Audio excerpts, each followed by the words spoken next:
Africa Media Live TV. Kindly subscribe to our YouTube channel to get updated on the trending gist, latest news all over the world.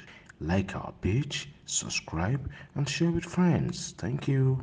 àwọn ẹnìkejì wa. La ilaha illallah. Malikal muluki izawa. Malikal muluki izawa. Látàsí àlànà àní sábà. Látàsí àlànà àní sábà. Yaf'alu ma yasha. Allahu yaf'alu ma yasha. Ọ̀nà aláhàdìlà àdá. Ẹlẹ́kejì ọkọ àtìyàwó kan. Na'am. Sẹ́ni mo ń fẹ́lẹ́ ṣe background yìí topic kan fún mi. Ọkọ àtìyàwó wọ́n fẹ́ràn ara wọn ẹ mọ̀ ìfẹ́ bíi pé gbogbo ará àdúgbò nọ́mọ̀ gbogbo ará àdúgbò nọ́mọ̀ pé lágbájá 5 and 6. Ẹjọ́ kan yé mi ní pé 5 and 6 ló máa ń sọ wọn ìṣọ̀ 2 and 3. Kò rí kò sùn. Àwọn ìṣọ̀ 1 and 2. But 5 and 6 mọ̀ pé bóyá tó pé ìyẹn wà láàárín 5 àti 6 wà láàárín bí ìmọ̀ ní o. 5 and 6 lọ́kọ àtìyàwó. Ó kàn dẹ̀ kan gbẹ̀yìn. Bẹ́ẹ̀ náà wà láàrin bẹ́ẹ̀ ni sà. Allahu akbar. Bàbá ògógó ọmọlé mọ́mù ní ìlà òní. Malikal muluki izawa. Malikal muluki izawa. La tas'alanna ani sabab. Allahu yarzuqu man yasha. Wa ala hadil ada.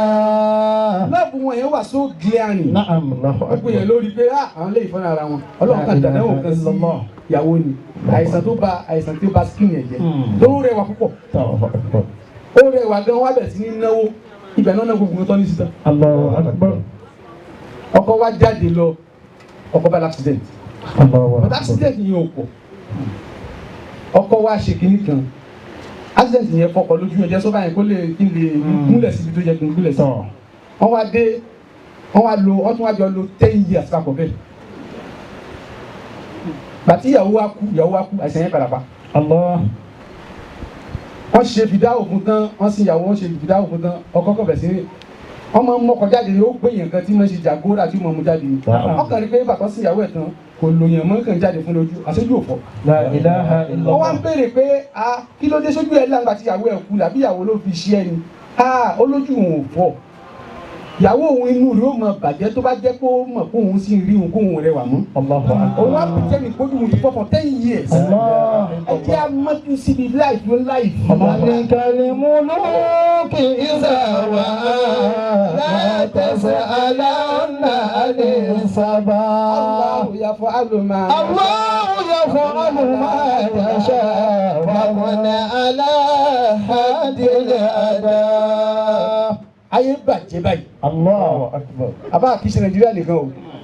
The whole world ní hate.